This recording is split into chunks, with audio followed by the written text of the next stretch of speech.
Hey folks, this is Mike with The Quality Sportsman. Today we're checking out the Razor HD Gen 3 1:10x24 LPVO. I know that's a mouthful, but this scope is pretty awesome and I wanted to tell you about it. Let's go.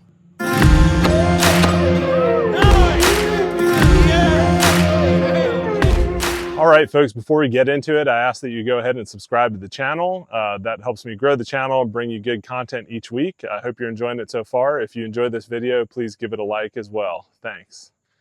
All right, team. Well, if you've been following my channel, you know that I've been reviewing and trying to find the best budget LPVO. I've been shooting more and more competitions that require a lot of shorter, quick action shooting with an AR-15 style rifle. So I finally decided to spring for something a little more expensive, and that led me to the Vortex Razor.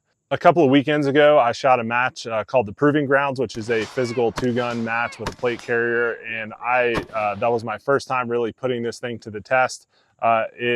I did shoot it on this FN AR-15, which is a pretty awesome thing. And before you Facebook range safety officers get to me, this is cleared. First of all, this does come at a premium price tag, and I won't talk about that because the price seems pretty variable. I'll just tell you that in reality, you can get it for a lot cheaper than the MSRP. The best value that I could find in the moment, which is summer of 2024 right now, was actually through Euro Optics eBay account. I was able to get this for even better than the military discount, which is 40% off of MSRP. So once I got it, I immediately noticed that this thing just felt like it was quality. And that's always nice. Stinks taking something out of the box you pay a lot of money for, and it feels light and cheap. This is a 34mm tube construction with a 24mm objective lens, and let me get into some of the features on it. It is a 1:10. You can see I have the throw lever installed right here, but it's a 1:10 power, and that power ring is very smooth. Some of the cheaper ones, like especially the Arkin, was very tight. In competition, you may need to hit that throw lever and move from low to high power very quickly to engage longer range targets, and it's nice to have a smooth magnification ring. The Razor Gen 3 also comes with capped turrets, so that means that you can spin these off and you don't need a tool to move it. You can just move it with your fingers. And it is a zero stop style turret, which is really awesome, especially if you're shooting competitions. You want to be able to dial in for those longer range shots if you need to. So that's really nice that you can get your zero, set the turret to zero, and now I can move it in a competition and I can re-zero that out at the beginning of the next stage. I really like that capped turret feature. That's for both the elevation and the windage. And then if you look here on the other side, it does have, this is a fixed parallax, so there's no parallax over here, but it does have an illuminated reticle. The illuminated reticle knob here is pretty awesome.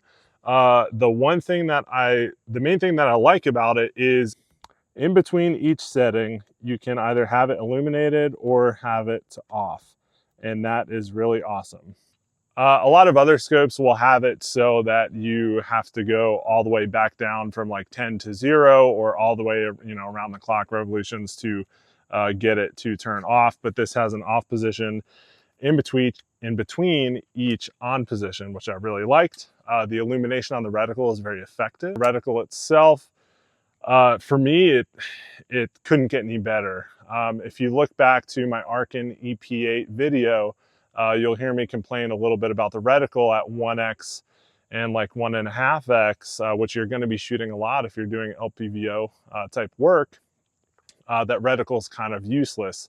It's got this huge outer reticle, and then you can't really see anything in the middle. Well, the Vortex Razor reticle is a very nice crisp red dot at 1x, but when you zoom all the way into 5 or all the way up to 10x, you can still engage your targets effectively with that as it expands. So I really like the reticle on this thing. The other thing I like about it is it is a mil reticle or milliradian reticle. So instead of a bullet drop compensator, which is never going to be perfect, as everybody's gun's shooting different velocity as you change ammo types.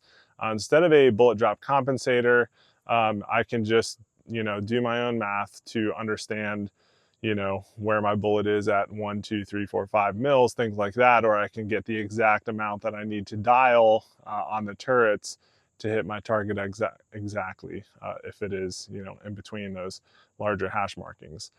So with the competition I just shot with it, the Proving Grounds, we were engaging up to 300 yards off a tank trap after dragging a tire.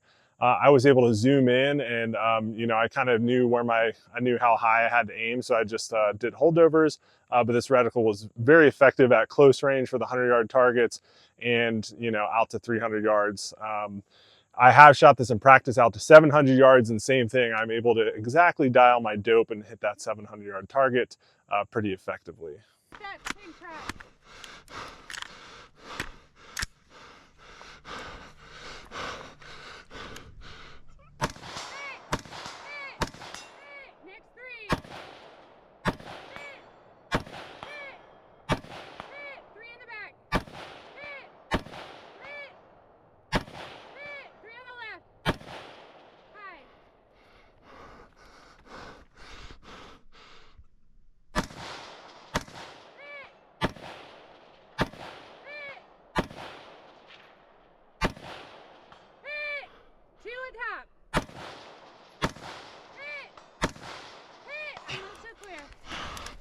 So I'm really excited that this reticle to me is perfect. It's everything I need.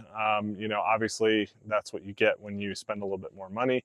But I was kind of worried that this would still have that 1x problem where you couldn't be very precise at short range and you were just kind of hitting area sized targets. However, I do feel that the Vortex Razor reticle is effective at very close range and far range as well. Like I said, I've tested out to 700 yards without issue, and I'm hitting my targets pretty well. Okay, so like I mentioned before, it does come with a throw lever, which is a nice feature, and I really do like that smooth magnification ring, so that's a plus. The reticle does have some other features. It has a nice Christmas tree style, so if you need to hold over and account for wind, things like that, you could absolutely do it.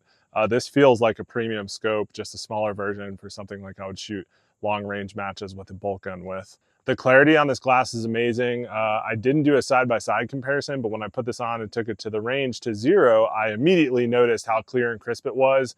I just felt like I had, you know, just gotten laser eye surgery or put some glasses on or something. Everything was so crisp. Once I got the diopter focused to my eye, everything was so crisp and clear. And I really feel like throughout the course of the match, that helped me. There was a lot of difficult, you know, visibility in that match as we were in the sun and a lot of our targets were in the shade. As people shoot steel targets throughout the day, they kind of go from white to gray and it's really hard to see. The large tree in front of you has a red shooting box. From there you will shoot 5 white rifle targets.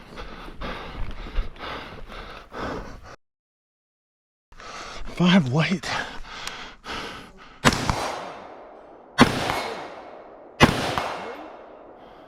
In the middle of the trail is a grayed out target. Down here? Correct. Look to the left of that, in the middle of the trail, floating above a log. Hit him on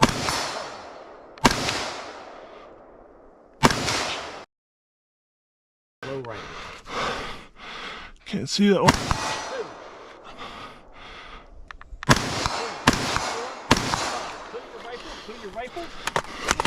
And even though I did still have some challenges, I think I was at least in the top third for how quickly I was acquiring my rifle targets.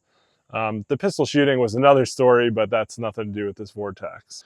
So for me, the clarity was exactly what I expect when you're spending a lot on a premium price tag optic.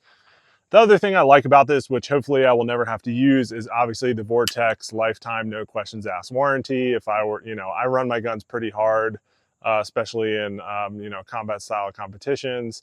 And there will be a time where I break this scope. There's no doubt about that. And I know that I can just send it back to Vortex and get it fixed or get it replaced. So that's comforting as well, especially when you're paying a lot of money for a good quality optic.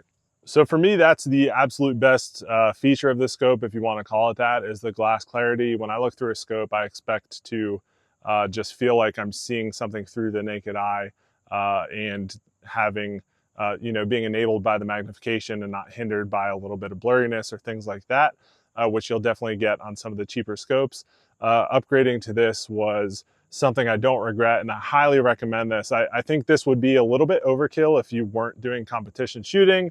I do still like, for what they offer and for their price point, I do still like, you know, the Arkin EP8 or the Vortex Strike Eagle. But if you're shooting, you know, if you're spending a lot of time training and you're shooting these competitions in order to be competitive, I think you're really going to want something that has a good reticle, good glass clarity, and that has the mill reticle so you can dial exactly if you need to get out to range. Using that bullet drop compensator was, honestly, it was just untenable for me. I had to walk my rounds on target, and while I was still able to hit my targets, you know, you're wasting valuable time when you're doing things like that. I also don't want to mess with having to translate that bullet drop reticle to other, you know, oddball yardages, like, you know, instead of 300, 372 or something like that. That's not going to work on the clock. So while I think those are great options for occasional shooters or for, you know, cheaper plinking rifles, this is definitely going to be my go-to for competition shooting coming up.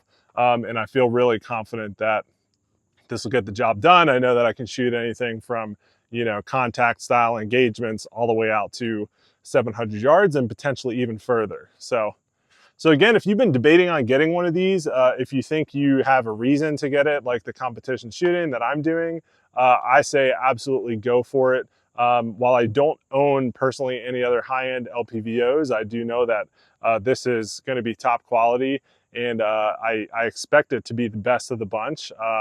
I've seen some other ones, I've used some other ones, and so far this is my favorite. So again, overall, I have no regrets on purchasing this. If you can afford it, if you're looking for something high-end for those high-pressure situations, I would definitely recommend this. And I haven't been talking about this lately, but if I were to go downrange, I would absolutely put this on my rifle. The only downside would be against something like the Trijicon, where you might have, you know, a tritium reticle. This does take a battery. I don't like having too many batteries when I'm going out in the combat situations. But that said, you don't need the illuminated reticle. It's just a nice feature to have. So it's not like you would be completely inop if you forgot to replace your battery. And the battery, I left it on over the weekend. It's still running strong, so I think this thing could last a long time. So that's it for today. I didn't want to drag this out too long because obviously if you spend this much, you should be getting a lot for your money. And I do think that is the case with the Vortex Razor Gen 3. I don't think you'll be disappointed. I'm not. I'm pleased, and you know, don't tell my wife, but I would spend that money again if I had to make the choice again. So hopefully you enjoyed this quick review. If you have any questions about this specific platform or other LPVO style scopes, please drop them down below. I always take a point to engage with the community and answer questions. And even if I don't know it, I will chase down the answer, get back to you, and potentially you could, you know, help inform my next video. So again, if you like this video, hit that like button. I'm going to go now as I'm sweating my buns off here in the summer in North Carolina. And take care, and we'll see you next time on The Quality Sportsman. Thanks.